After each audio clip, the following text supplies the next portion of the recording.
Internet, what's up? This is Rod from TechGuysSmartBuy.com, and we're here with the HTC 10. Now, before we make our way to the full review, as always when testing a new device, you make a pit stop in the camera department. Now, this is definitely an important section for HTC because they've been slacking a few years.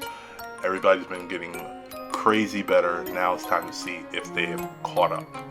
On board, we have a 12 megapixel second generation ultra pixel technology on the back with a f1.8 aperture, and on the front also with a 1.8 aperture 5 megapixel lens with OIS. So did they break the camera curse? Let's talk about it.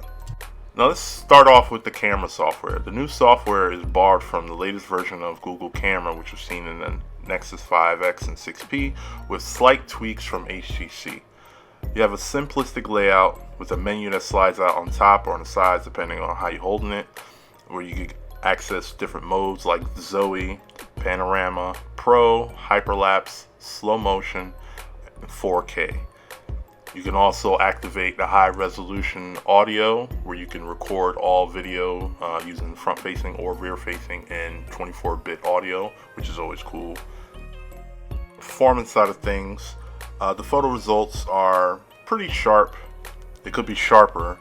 They're pretty quick for the most part. Of course, if the lighting isn't accurate, the autofocus can take an extra second or two to find stuff. And the rendering side of things, it can get accurate colors without too much overexposure and a good amount of detail in every shot. Now, all this carries over when you're in low light or dark situations, but depending on the laser autofocus, depending on how well you get a good shot off. Now, moving on to the video side of things, I get zero complaints.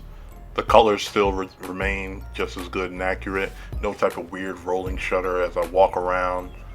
It does pretty good in regards to tracking. I'm here trying to catch a squirrel, or the camera's trying to catch it. I'm not trying to catch it. So it looks pretty good.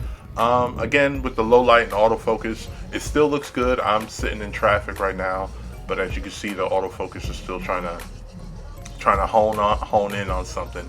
But despite that, the actual video footage still looks pretty good. So I think HTC has done a really good job here, and I think a lot of you guys would be impressed and happy with it. So does HTC finally have a good camera? Yes, they do. It isn't perfect, but it's safe to say the camera curse has been lifted. It is slightly improved from the 189 from last year. The autofocus inconsistencies can keep it from being great. Fix that and I think HTC will be set. But I'll tell you this, the HTC 10 does perform far better than Motorola's improved shooters.